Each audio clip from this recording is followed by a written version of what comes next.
Hello friends, in this video we want to talk about local variable type inference or var keyword. Firstly, what is var and why we have it in Java? Local variables allow methods to compute significant results by storing intermediate values. Unlike a field, a local variable is declared, initialized, and also used in the same block. Sometimes the name or initializer of a local variable is more important for understanding than the type. It is better to say that the name and initializer has the information about the type. For example, here the name and the type is a student. So we can change it in this way. The compiler infers the type of the local variable from the initializer. This is especially worthwhile if the type is parameterized with wildcard or if the type is mentioned in the initializer.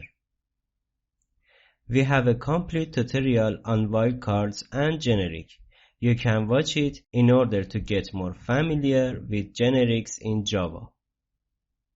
Using var can make code more short without abnegating readability, and in some cases it can improve readability by removing redundancy. If you didn't subscribe to my channel, please subscribe and give me a like in order to encourage me making more videos. Thank you in advance. The second question is that is it the same as in JavaScript? The answer is a big no. Java is a statically typed language, and the addition of var doesn't make any changes. Var can be used in a local variable declaration instead of the variable's type. With var, the Java compiler infers the type of the variable at compile time, using type information obtained from the variable's initializer. The inferred type is then used as the static type of the variable. Typically, this is the same as the type you would have written explicitly. So a variable declared with var behaves exactly as if you had written the type explicitly. Java compilers have performed type inference for many years. For example, in Java 8, the parameters of a lambda expression do not need explicit types because the compiler infers their types from how the lambda expression is used. Here in this code, parameter s is inferred to have the static type student. If the student class is changed so that it no longer has a getScore method, or if the list is changed to be a list of type other than a student, for example to a teacher object, type inference will fail with compile type error. Is it possible to make it final? The answer is yes. Local variables declared with var are non-final by default, but we can make it final by adding the final modifier to var declaration. There is no shorthand for final var in Java. In Java, var can be used only where type inference is desired. It cannot be used where a type is declared explicitly. If val were added, it too could be used only where type inference is used. The use of var or val in Java could not be used to control immutability if the type were declared explicitly. In addition, Java allows the use of var only for local variables, not for fields. Immutability is much more significant for fields, whereas immutable local variables are used in very few situations. Is it good to use var or not? Where var can be used? If it is used properly, using type inference allows developers to also write a better code. One way that var may encourage developers to write better code is that it lowers the overhead of declaring a new variable. With var, the overhead of pulling a sub-expression into a named variable is lower, so developers are more likely to do so, resulting in more cleanly factored code. When a feature is introduced, it is common that at first programmers will use, overuse, and maybe even abuse that feature.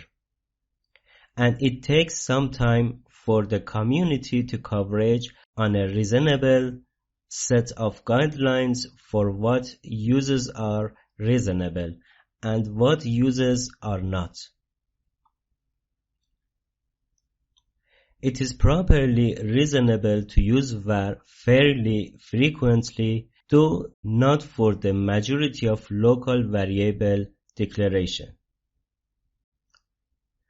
Var can be used for declaring local variables, including index variables of for loops and resource variables of the try with resources statement. Var cannot be used for fields, method parameters, and method return types. The reason is that types in these locations appear explicitly in class files and in Javadoc specifications. With type inference, it's quite easy for a change to an initializer to cause the variable's inferred type to change. For local variables, this is not a problem because local variables are limited in scope and their types are not recorded directly into class files. However, type inference could easily cause a problem if types for a field, method parameters, and method return types were inferred. For example, suppose that the return type of a method were inferred from the expression in the method's return statement. A change to the method's implementation might end up changing the type of the expression in the return statement. This, in turn, might change the method's return type. This could result in a source or binary incompatibility. Such incompatible changes should not arise from harmless-looking changes to the implementation. Suppose field's type were inferred. A change to the field's initializer could change the field type, which might unexpectedly break reflective code. Type inference is okay with the implementation, but not in APIs.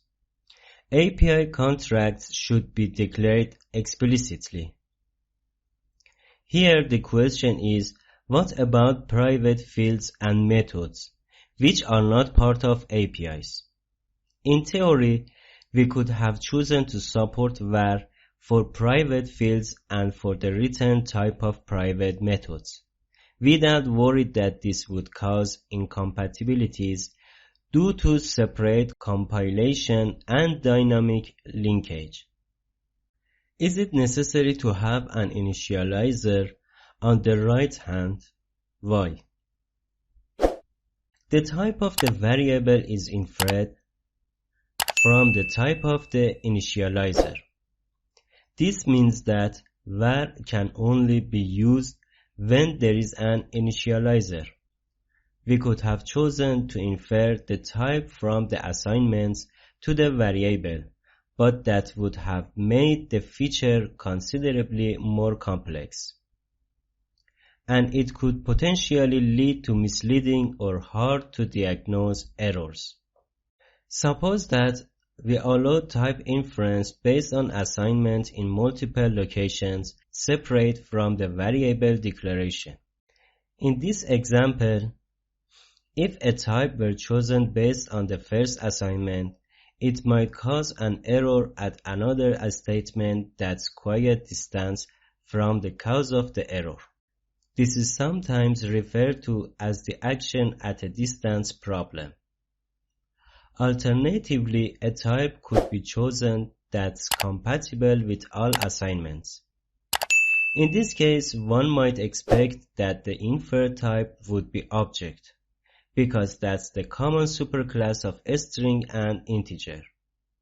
Unfortunately, the situation is more complicated than that, because both string and integer are serializable and comparable. The common supertype would be an odd intersection type.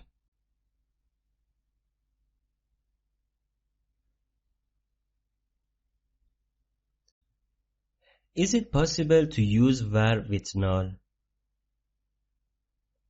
This declaration is illegal. The null literal denotes a value of a special null type, that is the subtype of all reference types in Java. The only value of the null type is null itself. The only value that could ever be assigned to a variable of the null type is null. So this isn't very useful. A special rule could be made so that a var declaration initialized to null is inferred to have type object. This could be done, but it raises the question of what the programmer intended. Likely the variable is initialized to null so that it can be assigned to some other value later. In that case, it seems unlikely that inferring the variable's type as object is the correct choice. Is it possible to use var with a diamond on the right-hand side?